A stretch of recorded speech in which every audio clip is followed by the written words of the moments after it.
Hello friends, నేను మీ మహిని.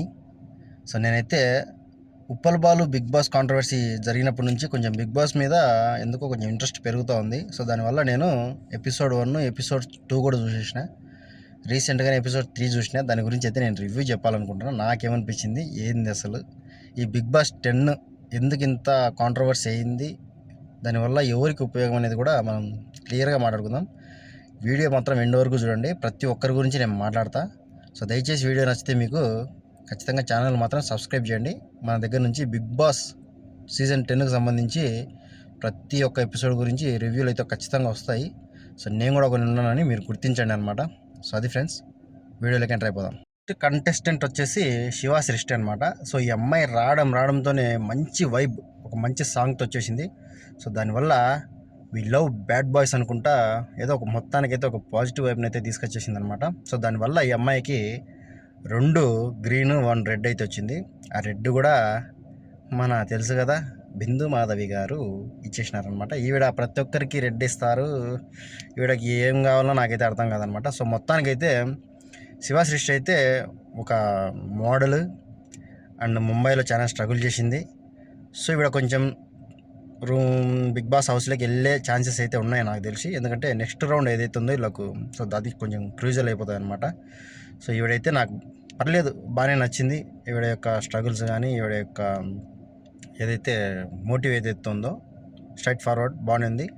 We love bad boys అంటుంది. మళ్ళీ ఏమాత్రం బ్యాడ్ బాయ్స్ని ఉత్తేజపరుస్తుందో నెక్స్ట్ బిగ్ బాస్లో చూద్దాం.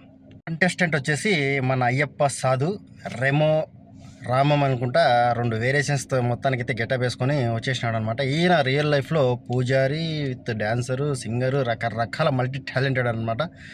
ఈయన యొక్క పొటెన్షియల్ ఏంటంటే ఏదైనా కానీ బిగ్ బాస్ హౌస్లో కానీ ఇలాంటి అగ్ని పరీక్షలో కానీ ఏదైనా నేను చేయగలను అనే సత్తా నా దగ్గర ఉంది. కాబట్టి నేను బిగ్ బాస్కు ముఖ్యమైన కంటెస్టెంట్ అని చెప్పేసి ఈయన బల్ల గుద్ది చెప్తున్నాడు. కానీ జడ్జెస్ మాత్రం 2 రెడ్లు 1 గ్రీన్ అయితే ఇచ్చినారు. మొత్తానికైతే ఒక ఛాన్స్ అయితే ఉంది. ఇంకా ఆ ఛాన్స్ ఏందనేది నెక్స్ట్ పోను ఆయన యొక్క టాలెంట్ని బట్టి నెక్స్ట్ వెళ్తాడా లేకపోతే ఇంతటితోనే ఆగిపోతాడా అనేది ఫర్దర్గా చూద్దాం. నాకైతే పర్సనల్గా ఈ అయ్యప్ప సాధ్ అనే వ్యక్తి పర్లేదు, బాగానే అనిపించినాడు. 2 గ్రీన్లు ఇవ్వచ్చు, కానీ ఒక గ్రీన్ అయితే వచ్చిందనమాట. Venice no problem. నెక్స్ట్ చూద్దాం. నాకు ఎపిసోడ్ 3లో చాలా బాధగా అనిపించిన విషయం ఏంటంటే కంటెస్టెంట్ నెంబర్ 3 అపర్ణ, వైజాగ్ అపర్ణ. ఈవిడ వచ్చేసి ఏదో మొత్తానికైతే ఒక ఏమంటారు ఆర్మీ యొక్క ట్రైనింగ్ సెషన్ అయితే నడుపుతూ ఉంటుంది అనమాట. ఈవిడ నేను ఇంకా ఎక్కువ ప్రూవ్ చేసుకోవాలా, నేనంటూ జనాలకు తెలియాలని చెప్పేసి బిగ్ బాస్ అగ్ని పరీక్షకి అయితే వచ్చిందనమాట. ఈవిడ రావడంతోనే ఆవిడ యొక్క స్టోరీ మొత్తం చెప్పేసింది. అండ్ జడ్జెస్ కూడా దానికి తగ్గట్టుగా కౌంటర్లు అయితే వేసినారు. నువ్వు ఇంత పెట్టుకొని ఇక్కడికి రావాల్సిన అవసరమే లేదు, నీకు ఏదైనా హెల్ప్ కావాలంటే మేమే చేస్తాము. నీకు ఆటోమేటిక్గా జనాలు నీ యొక్క ఇన్స్టిట్యూట్కి అయితే వచ్చేస్తారు. నువ్వు ఇంత దీంతోకి రావాల్సిన అవసరం లేదని ఏదో మొత్తానికైతే ఆమెను కొంచెం కన్విన్స్ చేసేసి ఆమె పాపం పూర్తిగా ఏడ్చే మాదిరి చేసినారు. మొత్తానికి లాస్ట్కి ఆమెకు ఒక్కటంటే 1 గ్రీన్ కూడా ఇవ్వకుండా పూర్తిగా రిజెక్ట్ అయితే చేసేసినారు. ఇదైతే అన్ఫేర్గా అనిపించింది నాకు. ఒక ఛాన్స్ కనీసం ఆవిడ ఒక ఇన్స్టిట్యూట్ గురించి చెప్పుకుంది. నేను ఎందుకు రావాలనుకుంటున్నాను, అసలు నా పొటెన్షియాలిటీ ఏంది అనేది కూడా వాళ్ళు ఎవరు జడ్జెస్ కానీ అక్కడనే శ్రీమికు కానీ ఎవ్వరు కానీ అసలు ఎటువంటి టాస్కులు ఇవ్వలేదు, అసలు ఏమి ఇవ్వలేదు. అంటే మనకు చూపించిన ఎపిసోడ్ ప్రకారంగా చెప్తున్నా, బ్యాక్ సైడ్ ఏం జరిగిందో మనకైతే తెలియదు కాబట్టి. నాకైతే అన్ఫేర్ అయితే అనిపించింది అనమాట ఈ అపర్ణ విషయంలో. ఇంకొక ఛాన్స్ ఏదైనా ఉంటే ఆవిడ ఏదైనా ప్రూవ్ చేసుకునేదేమో, కానీ ఏదైనా టాస్క్ కానీ ఇలాంటి ఏదైనా ఫిజికల్ టాస్క్ కానీ, ఎందుకంటే ఆవిడ ఉండే పొజిషన్ అట్లాంటిది. దానివల్ల ఈవిడకి చాలా అన్యాయం అయితే జరిగిందని నేను అనుకుంటున్నా. అపర్ణ గారి విషయంలో చాలా అన్యాయమే జరిగింది. అటువంటిది ఏం లేదు. ఆ అమ్మాయి చాలా ఏడ్చింది. ఒకే ఒక్క ఛాన్స్ అని చెప్పి చాలా భంగపోయింది. ఎందుకంటే ఇక్కడ భంగపోతే జరిగే సెలక్షన్ అయితే కాదు కాబట్టి వాళ్ళు కూడా నువ్వు ఎంత ఏడ్చినా కూడా మేము కనికరించమని చెప్పేసి మొత్తానికైతే రిజెక్ట్ అయితే కొట్టేసినారు. దానివల్ల అపర్ణ గారు వాళ్ళ యొక్క జర్నీని అంతటితోనే స్టాప్ చేసేసినారు. ఆమెకు కావాల్సింది ఆమె యొక్క ఇన్స్టిట్యూట్ ఏదైతే ఉందో ఆర్మీకి సంబంధించి, దానికి జనాలు కావాలంటే మేమంతా హెల్ప్ చేస్తామని చెప్పి జడ్జెస్ ఏదో మొత్తానికైతే మాట ఇచ్చారు. మళ్ళీ ఏం చేస్తారో ఫర్దర్గా చూద్దాం అది కూడా. ఇక మన నెక్స్ట్ కంటెస్టెంట్ వచ్చేసి రామకృష్ణ ఫ్రమ్ శ్రీకాకుళం అనుకుంటా, శ్రీకాకుళం వైజాగ్ ఏదో మొత్తానికైతే రామకృష్ణ. ఈ పిల్లగాడు రావడంతో ఏదో తిక్కగా ఏదో మొత్తానికైతే చేసేసి కూడా జడ్జెస్ని ఇంప్రెస్ చేసినాడంటే లేదని చెప్పాలి. అంటే మనల్ని ఇంప్రెస్ చేసిండొచ్చు, యాజ్ యాడన్గా నన్ను ఇంప్రెస్ చేసిండొచ్చు, కానీ జడ్జెస్ని చేయలేకపోయినాడు అక్కడ ఇంప్రెస్. సో దానివల్ల నవదీప్ అండ్ మన బిందు మాధవి గారు ఇద్దరు రెడ్ ఫ్లాగ్లు అయితే చూపించేసినారు. జస్ట్ బికాస్ ఆఫ్, ఎందుకంటే ఆయన ఏదో నువ్వు ఇన్విజిబుల్ పవర్ ఉంటే నువ్వేం చేస్తావు అంటే, ఆ పాపం అతను ఏదో కామెడీగా ఒక ఆన్సర్ రాసినాడు. అది అతని ఇంటెన్షన్ కాకపోవచ్చు, దాన్ని మనం కన్సిడర్ చేయకూడదు. కానీ ఏమంటే ప్రస్తుతానికి అతను రాసింది ఏంటంటే, ఒకవేళ నాకు ఇన్విజిబుల్ పవర్ ఉంటే నేను పోయి ఒక అమ్మాయిని కిస్ చేస్తా అని చెప్పి రాసినాడు అనమాట. వీళ్ళు అది ఒక్క పాయింట్ పట్టుకొని, ఆ బిందు మాధవి నీ స్టాండర్డ్స్ ఇంతేనా, నీ యొక్క మైండ్ సెట్ ఇంతేనా, ఈ వరకైనా మీరు ఆలోచిస్తారు, ఇంకా అంతకంటే ఇంకేం లేదా అని చెప్పేసి ఏదేదో వాగేస్తుంది అనమాట. సో దానివల్ల ఆవిడేమంటదంటే, అదే ఇన్విజిబుల్ పవర్ నాకుంటే నేను వచ్చి నీ చెంప బలగొడతాని అంటది. దానికి అతనేమో చాలా సింపుల్గా తీసుకొని, అది నీ ఒపీనియన్, దాన్ని నేనేం చేయాలా, నా ఒపీనియన్ ఇది, నీ ఒపీనియన్ అది అని చెప్పేసి చాలా ఈజీగా ఆ యొక్క కన్వర్జేషన్ అంతటితో కట్ చేసేస్తాడనమాట. అది నాకు బాగా నచ్చింది. దాని తర్వాత మన అభిజిత్ వచ్చేసి ఆయనకు బాహుబలి ఒక టాస్క్ పెడతాడు, సింపుల్ టాస్క్, ఒక డ్రమ్ ఎత్తుకొని పోయేది. సో దానివల్ల అభిజిత్ ఒక గ్రీన్ ఫ్లాగ్ అయితే ఇస్తాడనమాట. హోల్లో పెట్టినారు. నెక్స్ట్ ఏం జరుగుతాయి అనేది, ఆయన యొక్క ఈ రామకృష్ణ యొక్క భవిష్యత్తు ఎంత దూరం పోతాయి అనేది నెక్స్ట్ చూద్దాం. బిగ్ బాస్ అగ్నిపరీక్ష స్టార్ట్ అయినప్పటి నుంచి ఒక అమ్మాయి అయితే చాలా వైరల్ అయిపోయింది. ఆ అమ్మాయి పేరే రాజకుమారి.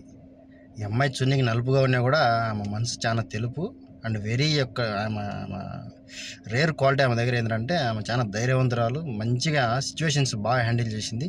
అండ్ అక్కడ విషయమే కాదు, ఆమె లైఫ్లో కూడా ఏదైతే ప్రాబ్లమ్స్ వచ్చినాయో ఆ ప్రాబ్లమ్స్ అన్నిటినీ ధైర్యంగా ఎదుర్కొని అన్నింటినీ సార్ట్అవుట్ అయితే చేసుకుందనమాట. సో ఇప్పుడు ఆమెకు కావాల్సిందంతా మోరల్ సపోర్ట్ అండ్ ఆర్థికంగా ఏదన్నా ఆమెకు వాళ్ళ పిల్లలను మంచిగా చూసుకునే ఒక శక్తి ఆమెకు కావాలి. సో ఆ శక్తి కోసమే బిగ్ బాస్ని అయితే నేను ఆశ్రయిస్తున్నాను అని చెప్పేసి ఆమె యొక్క కష్టాన్ని మొత్తాన్ని అయితే ఆమె రావడం నుంచి మొత్తం పూసకొచ్చినట్టు మొత్తం నీట్గా చెప్పుకుంటూ పోయింది.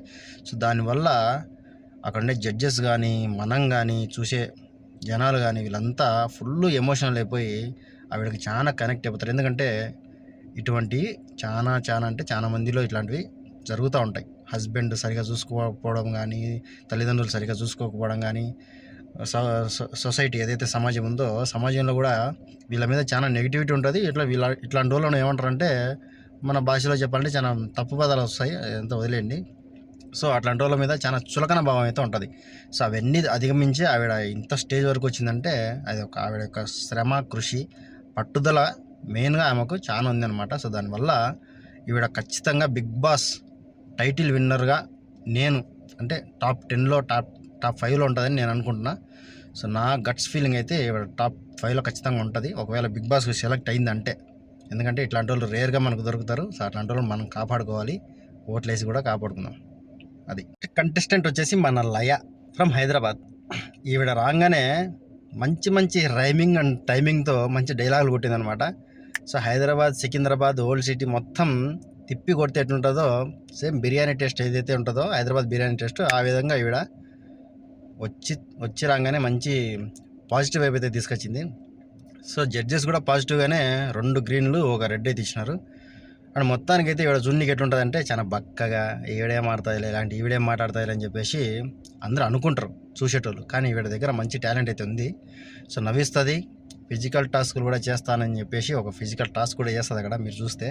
సో దానివల్ల లయ్య అనే అమ్మాయి కూడా ఫర్దర్గా నెక్స్ట్ రౌండ్స్కి వెళ్తుంది. సో నాకు తెలిసి బిగ్ బాస్కి సెలెక్ట్ అవుతుందో కాదో కానీ మనసుల గుండెలను అయితే ఖచ్చితంగా కొల్లగొట్టిందని చెప్పాలా. నాకైతే బాగా నచ్చింది, క్యారెక్టర్ బాగుంది.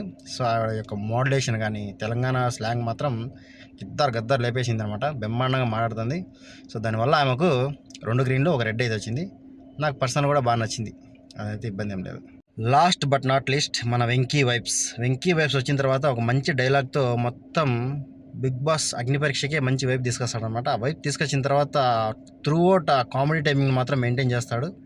అదేదో మొత్తానికైతే గన్నులు తీసుకోవడం, కాల్చడము, మళ్ళీ తర్వాత లవర్గా ఒక పిల్లో దాని మాదిరి దాన్ని ఊహించుకొని చేయడము, తర్వాత లాస్ట్లో పందిలాగా పుడతా, నాకు ఒక జన్మ అంటుంటే పందిలాగా పుట్టి నేను మంచిగా చిల్అవుట్ అవుతా అని చెప్పేసి ఒకటి దాంతో రాసింటాడు అనమాట. దానివల్ల బురద తీసుకొచ్చి పందిలా యాక్ట్ చేయని చెప్తే పాపం మొత్తానికైతే అన్నీ వదిలేసి దాంతో పొరలాడి కిర్రాడి కింద మీద పడి లాస్ట్కు ఒక గ్రీన్ అయితే తెచ్చుకుంటాడు. అది కూడా అభిజిత్ దగ్గర నుంచి. మిగతా వాళ్ళు అయితే 2 రెడ్ ఫ్లాగ్లు అయితే ఇచ్చేస్తారు. సో దానివల్ల అతను రిజెక్ట్ కాకుండా నెక్స్ట్ రౌండ్కి అయితే వెళ్తాడు. సో మొత్తానికైతే కంటెస్టెంట్లు అందరూ వాళ్ళ యొక్క పొటెన్షియాలిటీని, వాళ్ళ యొక్క టాలెంట్ని బయటికి తీసుకురావడానికి చాలా కష్టపడినారు. సో జడ్జెస్ కూడా కొంచెం ఎక్కువ అయిపోతుంది అనిపిస్తుంది నాకు ఎందుకో. జడ్జెస్ దగ్గర నుంచి కొంచెం తగ్గించాలి, ఇంకా శ్రీముఖి అయితే భారీగా తగ్గించాలన్నమాట. సో దానివల్ల ఏమవుతుందంటే ఈ యొక్క షో మీద నెగిటివిటీ, ఈ జడ్జెస్ చేసే దానివల్ల నెగిటివిటీ ఎక్కువ అయిపోతుంది షో మీద. సో అది కొంచెం తగ్గించుకుంటే బిగ్ బాస్ అగ్ని పరీక్ష కూడా నెక్స్ట్ సీజన్లో కూడా మంచిగా ఉపయోగపడతాయని నేను అనుకుంటున్నా. సో నా ఒపీనియన్ ఏంటంటే మొత్తం అందరు కంటెస్టెంట్స్ మంచిగా చేసినారు. అందరికీ ఛాన్స్ రావాలంటే అది అయ్యే పని కాదు. సో ఎవరికైతే ఛాన్స్ వచ్చిందో వాళ్ళకైతే ఖచ్చితంగా బెస్ట్ ఆఫ్ లక్ అయితే చెప్తాను అనమాట. సో మనకు ఫేవరెట్ కంటెస్టెంట్ ఎవరైనా ఉన్నారంటే వీళ్ళల్లో మన రాజకుమారినే. సో రాజకుమారి అండ్ లయ, నాకైతే కొంచెం లయ కూడా ఎందుకో లయలా దూరిపోయింది. సో వీళ్ళిద్దరు కొంచెం నాకు బాగా అనిపించినారు. సో మొత్తానికైతే ఇది ఫ్రెండ్స్ మన రివ్యూ కనుక మీకు నచ్చినట్టయితే ఛానల్ అయితే సబ్స్క్రైబ్ చేసుకోండి. వీలైతే మీ ఫ్రెండ్స్ కూడా షేర్ చేయండి. కుదిరితే ఛానల్ అంటే అట్టు పెట్టుకోండి. జై హింద్ ఫ్రెండ్స్.